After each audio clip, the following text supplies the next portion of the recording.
Hold. The celebrity spectrum of train wreckedness. Plus, deal breakers for your relationships. And live love advice. On today's episode of The Game Over Show.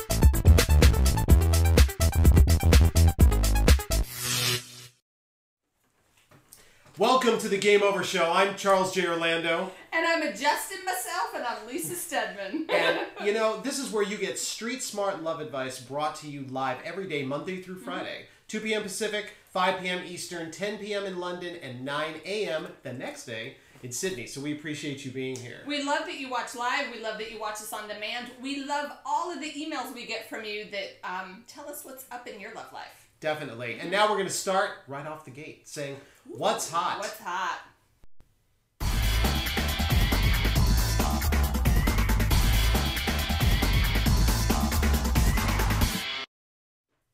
So, as we get into what's hot... It's really like hot mess versus just plain hot. Can I just start and say, look, Taylor Swift, please stop calling me. I'm not going out. I'm sorry. I'm just not going to do it. Michael J. Fox already forbade his son, and sorry. So let me just say, Taylor... She's not going out with you either. You could call me. I know I might scare the crap out of you, but you'd write a really good song about it. Right? And she might... Never mind. Don't go there. Ridden harder than Seattle Slew. There, I said it. Go ahead. What? Nothing, go ahead. I didn't even understand what that meant. Never mind. You know, we're just going to... Oh, what is going on? You. Right. But no, not you. Her. Oh, her. I didn't even understand what you said. See, me either. Okay. But, you know, we talk a lot about celebrities and celebrity gossip and celebrity love lives. And if they don't want us talking about them, like, they can stay out of the news, right? Oh, God, like, that's going to happen. They live for being in the news. I mean, Kim K, let's talk about... Where do we even start? Well, let's start with the fact that... Okay, so last night she tweeted a picture of her go-karting with Kanye. Right. With my $6,000 shoes. Like, she literally, that was the post. That were featured in the Paris news. I forgot about that part. I love this. Well, because being pregnant is hard. What? Okay, so really this segment is about the spectrum of like rock bottom to just rock fucking craziness of celebrity culture. Yeah, and it seems to have been increased, right? I mean, I didn't think anybody could dip any lower. We got Kim K in the news again being like the ultimate quintessential like asshole. I don't even understand, right? And you got Lindsay back, who's, I mean... Okay, can I just say, and I don't like making this kind of prediction. I'm expecting to see Lindsay Lohan's obituary in the next 12 months, and that's heartbreaking. Like, what is her rock bottom? She just keeps hitting a new low, and a new low.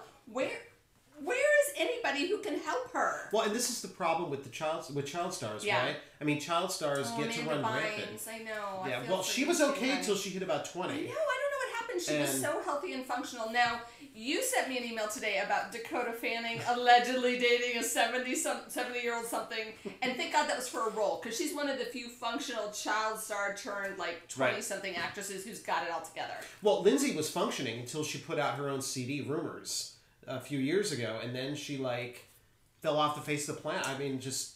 But was she really functioning? Well, I guess we don't know. See, but this is what bothers me about all the stuff that we talk about, and that's that, you know, these people have an entourage, and because they're all yes people. Exactly. They care more about the cash that they're going to make from the star instead of telling the star the real truth, right? Yeah. I mean, we really keep each other in check when we're putting ourselves out there on social media. We'll talk to each other and be like, hey, why don't you... I wouldn't say that, or, you know, like, we really try and be, like, non-yes men, like, really be, like, we want what's best for you. So, what's wrong with, like, do celebrities want the yes people, or... They don't want the honesty. They don't want the honesty. I don't think so. Otherwise, they'd get it. I mean... Okay, can I just do a big fat boo? Right? Well, you want to know what happens when celebrities don't get honesty and you're surrounded by yes men? Whitney Houston. That's what happens. Well, and it happens over and over and over again. Whitney Houston is just one example of that. So you've got the Lindsay Lohan, who producer Fiona was saying that there's this 27 club, like a lot of famous people die at 27, like I guess Amy Winehouse. Who else, producer Fiona? Do you remember anyone else? Like it's a big club, right? People die at 27, this celebrity culture. And so Lindsay Lohan, please don't become a part of that club. Yeah, come on. Please get some help. Like, I don't understand why she's not getting, like, she fired her lawyer, and now she's got a new lawyer, and the lawyer had to get sponsorship to, like, practice in California. I don't get it. God. So what is your rock bottom, Lindsay? That's the question. And then with Kim, like, when does she stop being such an asshole? Like, I just don't understand. So clueless. Like, completely vacant from the world around her, right? She posted something again today, about, it was Cartier bracelets that Kanye had gotten her. Like, this woman is a walking, I don't know what. But it's not good. Like, what kind of example are you setting to the world that everything is about my $6,000 shoes and my Cartier blah? I just don't get it. And but what it highlights for me is the reason she became famous in the first place. Okay. And that was for no reason at all, right? Yeah. Nothing like being famous for being famous, period. She has no redeeming qualities. She brings nothing positive to the world around her. You know? That's saying a lot. Because you have a lot of influence. You could influence the world for good. But Chris Humphries, she offered Chris Humphries $10 million to just go through with the divorce instantly with no, he wasn't pushing back. Yeah. And he turned it down. That was in the news today too. I actually salute you for that. Well, you know why? Why? This is my gut. This is my gut. I have no thought, no insight, nothing. But my gut on it says clearly that, like, he got played. This isn't a guy who's hurt. Big time. But this isn't a guy who's hurt. This is a guy who's pissed. And he's trying to take a stand against a very famous family who's trying to drag him down and has actually dragged his name through the mud. Right. This whole, so this reminds me also of the Lance Armstrong thing. This whole idea that I'm going to strong arm you into my way of thinking because I'm a celebrity and I have influence. I'm calling game over on that shit. Totally. Yeah. Absolutely. All of these things sound like things that you just can't deal with when dealing with people. Are we talking about deal breakers? We are, and we've come to he said, she said.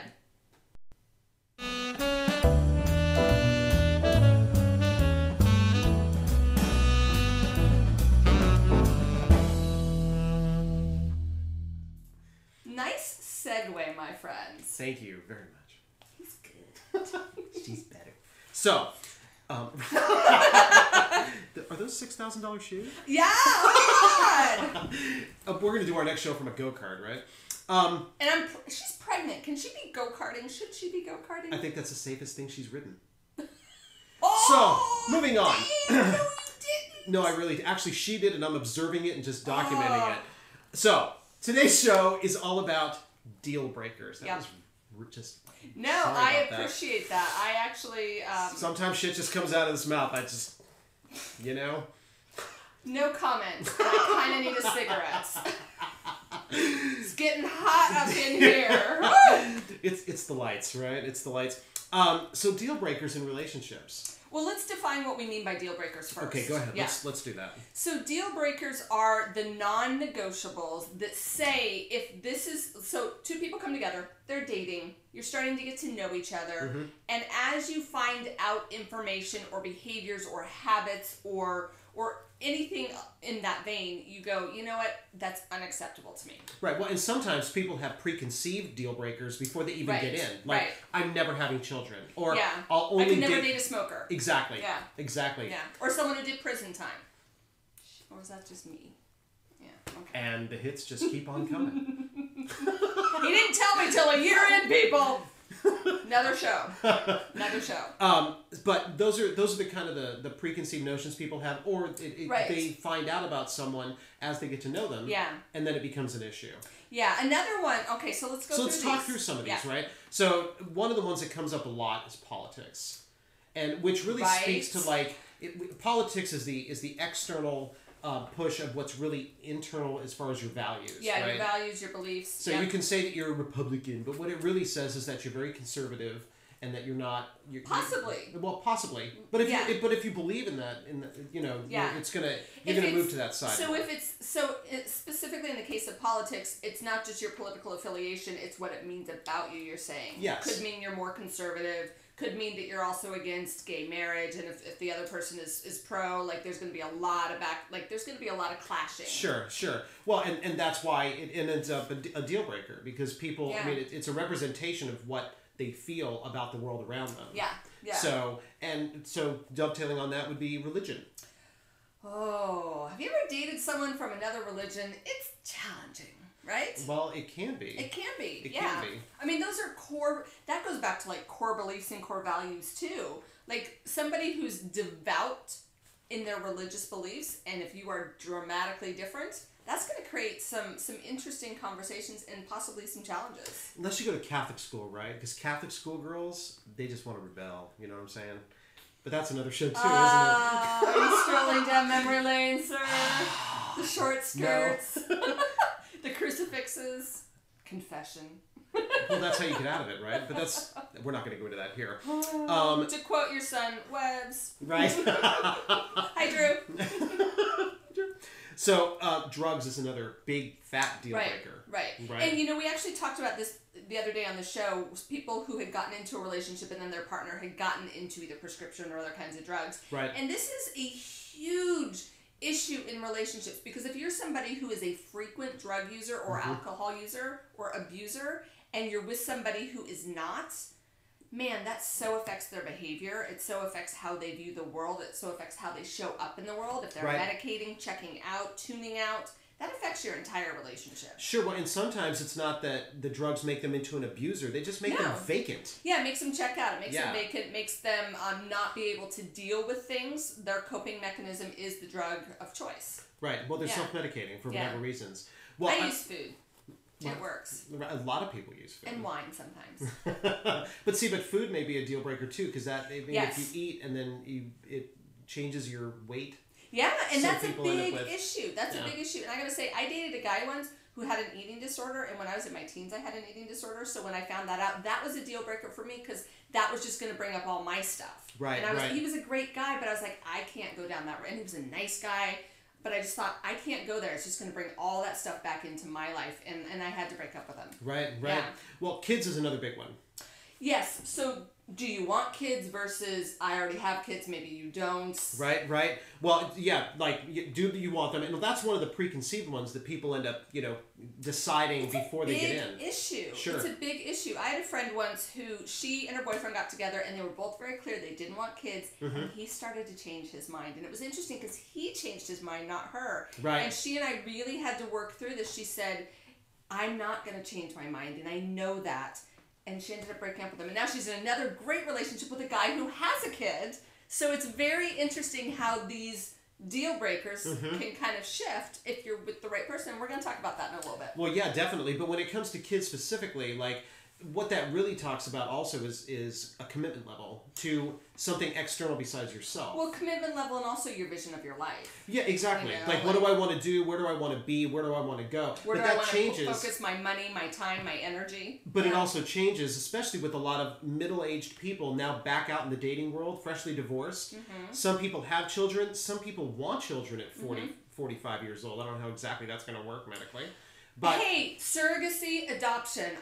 Don't count any ladies out. We can do whatever we want. It's all good. I'm not counting anybody out, right? But that ends up coming to play throughout your life. It's not just in your 20s where you're thinking about having children. Right. It comes up later where you're considering things maybe in another marriage, maybe in another relationship later. Yeah, and if you're on the dating scene and you're single at 40, whether you're single again or you're still single and you're meeting people who have been married, a lot of times they have kids. I always thought that was an ideal situation because I never wanted to have a kid, but I was like, oh, maybe there's some cute kid out there who comes with a man, whatever. Well, one of the things that some people don't necessarily identify with instantly as a deal breaker, it ends up showing itself, is parenting style. Because you can't plan the kind of parent you're going to be. You have no idea. You don't know until you're there. Yeah, because it starts collaborative, and then people start seeing some cracks in things, right?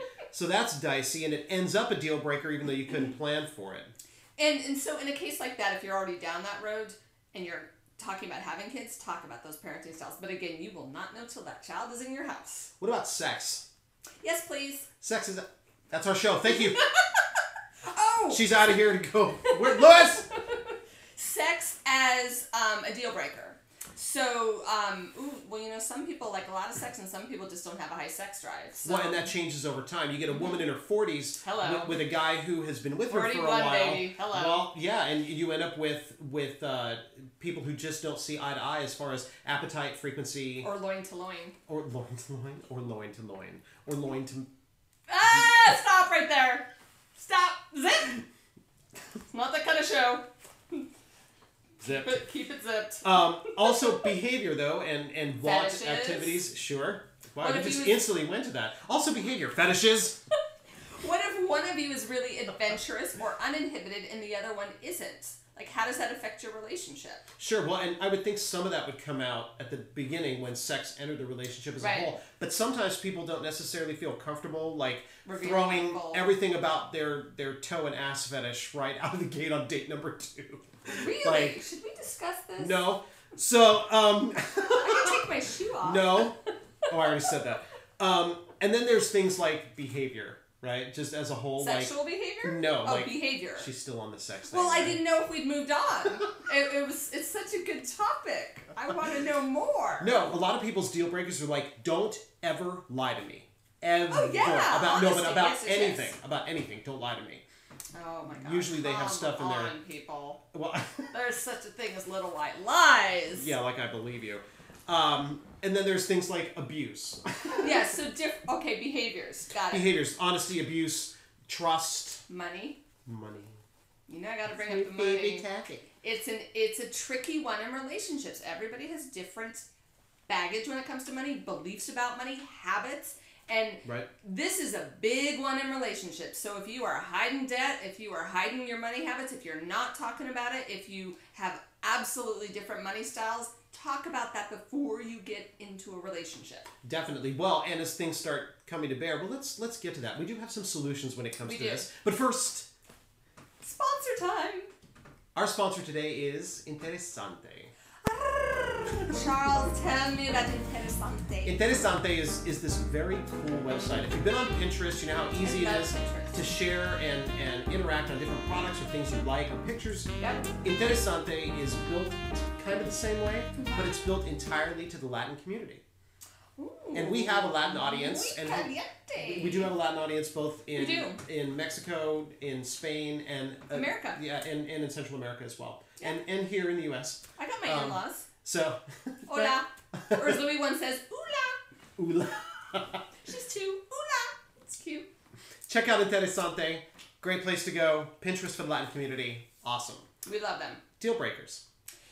Deal breaker solutions. So we were talking about this before the show. Yeah, I mean, you have a really good perspective on this. Well, I need to interrupt you for a minute. Okay, because she never does that. I know, right? So here's the deal. So many of us, and we hear a lot of relationship experts say, know your requirements and your non-negotiables. However, I say that everything's negotiable.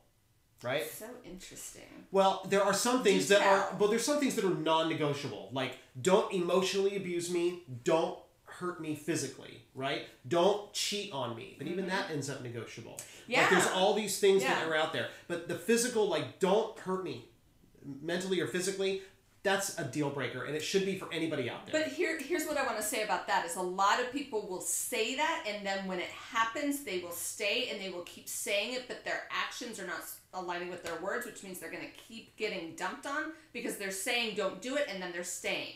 Right. Well, and so if that is legitimately a deal breaker, act accordingly. Absolutely. If that is a deal breaker, it should be. They will never respect you unless you respect yourself. Okay? So. Tweet that. Period. How can you expect anybody to value you when you treat yourself like shit by putting you in harm's way? Tweet that. He's tweetable, you guys. So there's two types of deal breakers, right? Okay. Once we've hit like the non-negotiables that are hardcore and they're never going to move like that, everything else is negotiable. And anybody who says anything different is full of shit. Period. How many people, like you just gave an example of your friend. Yeah. Like, I am never going to have children until I met a guy later who has a child and the trade-off's right. And I love that example because and we went through it together because, you know, I was raising the wee one and she's like suddenly had a kid in her life. We both suddenly had a kid in our lives and we were like, this was so a non-negotiable for both of us. And it was like, wasn't it interesting what a new thing, like what a new perspective this brings to our lives, and we're both so thankful for it. So right. And so this is the lesson I've learned, and I love this perspective that everything is negotiable, because sometimes we miss out by being so rigid. Well, yeah, I mean, that's really the deal. I mean, there are things that you can't foresee that come up, and then what's the trade-off? Like, I'll never date a guy who ever keeps the seat up. I'll just instantly break up, right? Snooze. But it's bullshit. How many times have you fallen in the toilet, ladies? It's gonna happen. It's gonna happen. But it just, you know, there's things that you start hardcore about, and then the rest of things end up, like, you end up with these deal breakers up here and the needs that have to be met. And the more needs that get met, the more permissive you are with things that don't hurt you. Yes. So can I speak to that for a minute? So I know a lot of ladies, I talk to a lot of women who are single in their 40s and in their 50s. And one of the things I see happening over and over with these ladies is they are so clear about what they want and what they don't want that they're too rigid. Right. They're not willing to let anybody in. They've got this idea of perfection, and if nobody measures up, they'd rather be single. And I celebrate that. If you'd rather be single, cool. But if you think there's somebody out there who's going to be so perfect for you, then you better be that fucking perfect too. And it doesn't work like that. No, it doesn't. And I tell you what, like, until you let your guard down a little bit and you establish what it is that you're actually trading, you don't know what you're trading, so you don't know what you're giving up. You don't know where the compromise is. And you don't know what you're missing. That's right. You so don't know what you're missing. And the beauty of life is, like, it's surprising, right? I mean, getting in relationships softens you. It can, with the right person, it makes you a better person. But if you're looking for that laundry list, you may just totally pass up some amazing people who could rock your world and be a rock. Definitely. What did we miss? Do you have other deal breakers that we didn't mention? Do you disagree with our view? Let us know. Head over to facebook.com/thegameovershow, and we'd love to see what you have to say. Until then, is it time for live love advice? Street Smart Love Advice.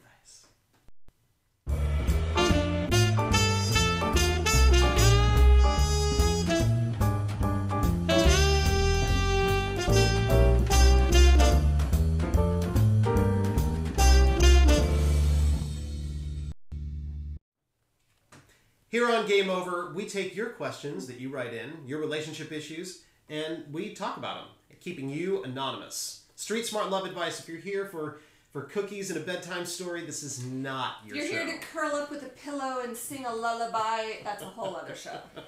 Okay. But we do have leather pillows, so we'll smack ya, but it'll feel good. Wow. Just saying. That's a different show. That was earlier in this show. Fetish. This first one comes in from R. Hi, R. R says, you say that when a man is in a relationship, so she's watched the show before. Okay. Thank you for watching, R. Appreciate it. She says that when a man's in a relationship and he cheats, he's either using somebody for sex or he's trying to boost his ego, and he's classed as being either emotionally unavailable, like he's vacant and he's keeping his distance, or he's just a player who's out for himself. Okay. What about when a girl's doing it and she's like using guys for sex? Oh. That seems to be R's problem, is what she's saying here. Okay. I always feel... Is she single? She doesn't say. I believe so. Okay. It reads like she's single. Okay. But what she's saying is a couple of things. So she's saying that she's using guys for sex. Yeah. Does that mean I'm emotionally unavailable? Because when I end up in a relationship, I always want something more. My needs physically and emotionally are not getting met. Even though I'm in a long-term relationship, I end up cheating. And I end up wanting something that I don't have. What's that all about? Oh. Oh, I got some thoughts. I know you do. So I'm going to give it to you straight because that's the way we do it on Game Over. And the first thing I want to say is if you are trying to find validation outside of yourself, you are looking in the wrong place. Right. So if you are with somebody and always looking for someone else, it's because that person isn't fulfilling you. And the truth is no one outside of you can fulfill an emptiness that you might be feeling. No judgment. That's just real, right? So if there's something inside of you that says this isn't enough, I'm not enough, no one else is going to complete that picture. Sure. That's number one. Number two, I'm wondering why you feel the need to have all these external validations. So the other thing I want to say about that is maybe you're not with the right person. So there's a couple things. Look at yourself, but then also look at who you're in a relationship with. If they're not the right person, don't get in a relationship with them. That can be legitimate too. So really look at what's happening, whether it's that internal feeling of lack or it's an external not attracting or choosing the right people. Sure. Well, and it's with her saying that she's constantly looking someplace else. She's not fully engaged in the current relationship that she's in. So you're not looking. Issue? Yeah, totally. Yeah. I mean, you're not getting involved, and it sounds like as you start to get a little bit closer, you need to keep them at arm's length and move away from them. And it's easier to move to somebody else. Yeah, it's easier to move to somebody else so that you can start all over again. It's not quite so close in, right? That could be safer. Maybe there's a vulnerability issue, and it's safer to be with someone new that you don't have to totally reveal yourself with. So I don't think that you're emotionally unavailable necessarily. I think that you're just trying to keep your distance, and you're not clear on what you want out of the relationship. The grass isn't always greener, because I tell you what, as you've discovered with all these guys that you are jumping to because it's safer, the problems aren't in the relationship you're in. You're taking them with you every single place you go. So until you solve that shit, you're never going to be in a relationship that's going to make you happy. What he said. What we said. Good luck with that. Right back in. Let us know. Let us know. This next one comes in from M. Hi, M. M says, I'm just wondering if you give advice on different types of relationships. And we do. Yes. We definitely do. Not just partners. So this is about her and her mother-in-law. Oh, I feel your pain. Her mother-in-law has basically disowned her husband. Basically because they got married. Oh. She says that she's a good person. She's a great cook. She cleans. She adores him. She loves him. Love her life. Good. But his mother hates the fact that I've taken him away from her.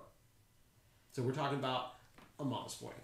No, not necessarily. We're talking about a controlling mother-in-law. Well, yes, not him. I'm sorry, I misspoke. Not that he is doing that. She sees him. Yeah. Yeah, she sees you as a threat, and she should be the only person in her life. She isn't a nice person, and I feel so sorry for my husband. She has turned his family against him with lies. We're trying for a baby. Do we have the same mother-in-law? Oh. We might. Come here. It's okay. It's okay. You just put your mother-in-law on blast on live television. My mother-in-law doesn't watch this show. And if she did, she might learn something. Yeah. So here's the deal. Can I jump in here? Please do. So, here's the deal. I feel you, Em. You can't change any of this stuff. No. Okay? She doesn't like you. And guess what? She's never going to like you. That's just the way it is. That's her shit, not But yours. the truth of it is that she doesn't have to like you, right? Now, as long as your husband doesn't put himself in the middle. Distinction. Well, but he shouldn't be putting himself in the middle. No, he should not, but this is the important distinction. You can have a healthy relationship with him as long as he's not putting you in the middle. Right. Yeah. And he's not putting himself in the middle. Right. So, I guess my advice to you is let him have his mother, right? Mm-hmm. So long as you're the number one thing in his life because you're his wife. And that's really important. I will tell you that I notoriously do have mother-in-law issues. And one of the things that the hubs and I got really clear about is that I am number one. And he said that very early on. And so it was like, it was okay because I knew we were always going to be on the same team. That's an important thing for you to get straight about with your husband. You're not going to be able to change it. No, okay? You can't. So you got to surrender that. Yeah, let it go. Yeah. And good luck, and please write in and let us know, okay? I feel you, girl. I do. This last one comes in from C. Hi, C. C says, hi, C, that's a drink. So. I'm thirsty. C says that I'm seeing a guy, and we've been dating since June. Okay, so about 6-7 months. We started going out, but he never really treated me like his girlfriend. He never used to put his hand out. He'd put his hand in his pocket to pay for anything. Wait, his hand out? He never put his hand out to hold it. He never put his hand in his pocket to pay for anything. He always made the effort to come see her, and then everything kind of stopped. Like they were doing something, but they were kind of dating. He never treated her like a girlfriend. Okay. He wasn't paying for anything, so they were sharing some time and whatever that looks like, right? And then they stopped seeing each other. Dutch. Right. But then she says they split up, and I tend to think that he just stopped seeing you. There's a difference. Okay. She had a boyfriend. It doesn't sound like he had a girlfriend, right?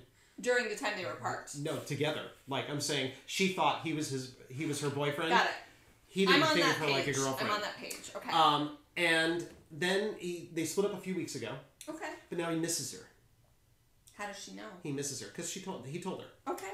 But here's more mixed messages, which we'll get to in a second. Mm-hmm. She's writing messages on his Facebook, and he instantly deletes them, and he won't tell his friends that he's dating her. All right, so I have to jump in here. I'm calling game over bullshit. No, stop it. Leave, quit, exit, fired. Fuck him. How do you really feel? He's a good guy. He's misunderstood. So see, there are no mixed messages in this, right? Right. Big fat neon sign that says you are an option, and if I can hit it once in a while, that's good too. Okay? Ouch. Sorry. I know. No, this is street smart. You know, like, not sorry. Somebody's got to tell you this straight. Okay? You're allowed. He's deleting from his Facebook wall is such an indication of how what he really thinks of Yeah. it. Like he's. I mean, like, you know, all the other things do too. By the way, like going Dutch, being convenient, like not holding your hand, putting his hand, like, game over. You deserve better. Absolutely. So I'm gonna say everything he said, that Ixnay, they fired, blah blah blah blah blah. All good advice. This is where we need to get a fan club for you, and that starts with you. Yes. Like, you deserve so much better. How can you expect this guy to treat you like a priority when you're treating yourself as his option? You're his beck and call girl, pun intended. Beck and call girl. See, convenient Dutch. Yes, like, you know, stop. Like, fire him, and when he calls you back because he really misses you and cares you, tell him no. And then tell him in Spanish, no. Done. I'm thinking he misses the validation. I'm thinking he misses the vagina. Oh, I was going to say See, that's that, what he misses, right? God, no. we're street smart. He's missing the vajayjay, honey. Yeah, no. No. No. Okay. Let us know how that goes, please. Yes. If you have a question, please write into us. Facebook.com/TheGameOverShow. We want your question here. We also want to hear from you because we love hearing back. We've heard some great success stories of people who have either taken the advice or not taken the advice and really shared what's going on for them. So thank you for that, and we want to hear from you. Definitely. Next week. All right. Next week starts our Valentine's Day prep week. Raise your hand if you think Valentine's Day is overrated. Fiona, thank you. Producer Fiona. We're going to dish it up next week, all week long. If you're single, if you're in a relationship, if you just broke up, what to do so you don't have a major catastrophe come February 14th. Definitely. We're going to be talking about the great things and the not so great things about Valentine's Day. So join us all week. We're going to be talking on Monday. You know, should you even boycott the day? Is it bullshit right out of the gate? We're going to talk about that on Monday. Until then, have a great weekend. This has been The Game Over Show. I'm Charles Gerolando. That makes me Lisa Stedman. See you later. Bye.